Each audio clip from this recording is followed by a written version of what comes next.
Eu vou chamar a Isabel Meg e a Larissa Rodrigues para a gente comentar a respeito desse assunto. Isabel, demorou, mas acabou acontecendo. A expectativa é que acontecesse em março, agora no início de maio. E a grande expectativa que a gente trouxe agora há pouco é de algum tipo de anúncio. Uribe, vamos lembrar que a última vez que se encontraram, ficou essa possibilidade de ida do presidente Lula até os Estados Unidos no ar. Aí, com o passar dos meses, houve uma espécie de acordo de que essa visita de Lula à Casa Branca ocorreria na segunda quinzena do mês de março. E aí eclodiu o conflito dos Estados Unidos com o Irã e isso mudou um pouco o curso das coisas. O que a gente observava de recepção do Brasil em relação a essa falta de agendamento desse encontro com Trump?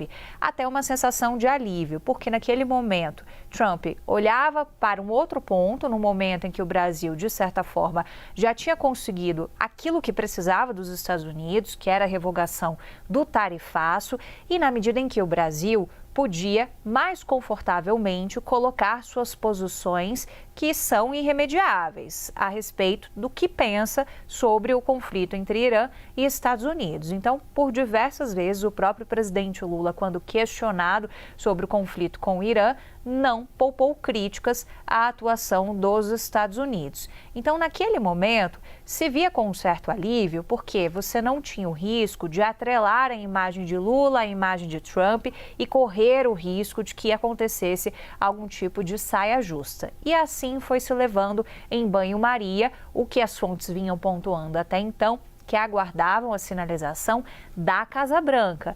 Quem convida é quem tem que definir essa data. Então, tudo estava de acordo com a expectativa de que o anfitrião procurasse pelo Brasil novamente para repassar, então, uma agenda e qual seria a data apropriada para o presidente Lula ir até os Estados Unidos para se encontrar com Donald Trump. Um pouco do contexto, porque é importante a gente pensar também que a guerra continua. Ela pode ter arrefecido em alguns momentos com os gestos públicos de cessar-fogo, mas ela não está resolvida e a gente está vendo reflexos disso na economia. Isso provocou, inclusive, estratégias do governo brasileiro para tentar remediar o impacto do preço dos combustíveis, porque isso representa um risco eleitoral. A gente está vendo também um governo Lula que voltou a se apoderar daquele tema da soberania, porque isso funcionou no ano passado, ajudou Lula a rever um pouco da sua impopularidade, a crescer novamente. E eles estão batendo nessa tecla de novo. Então, é uma visita que, claro, tem toda a importância, não é qualquer pessoa que Donald Trump, qualquer país que Donald Trump olha com o cuidado de fazer um convite para que essa delegação vá pessoalmente à Casa Branca. Então, isso dá uma importância, uma relevância do Brasil no cenário internacional, mas, ao mesmo tempo, representa um desafio para a articulação da diplomacia brasileira, de saber lidar e se comportar com esse elemento Donald Trump, e a expressão que eu mais gosto de utilizar, que foi utilizada por uma fonte que eu sempre repito, é uma espécie de areia movediça.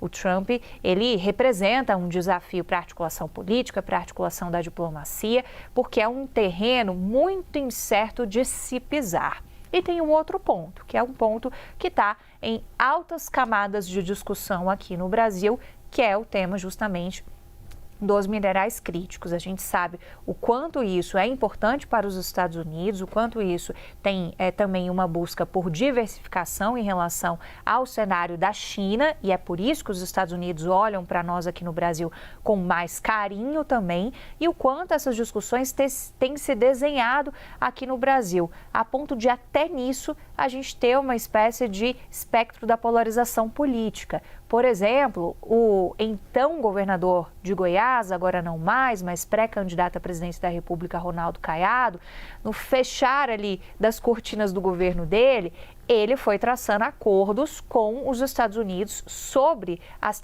terras raras. E quando a gente perguntava para fontes do governo Lula sobre esses acordos, a resposta era: olha, isso aí é um papel furado. não vale nem a gente perder nosso tempo para judicializar. Mas o governo Lula também tem suas frentes próprias de tratativas sobre a questão das terras raras.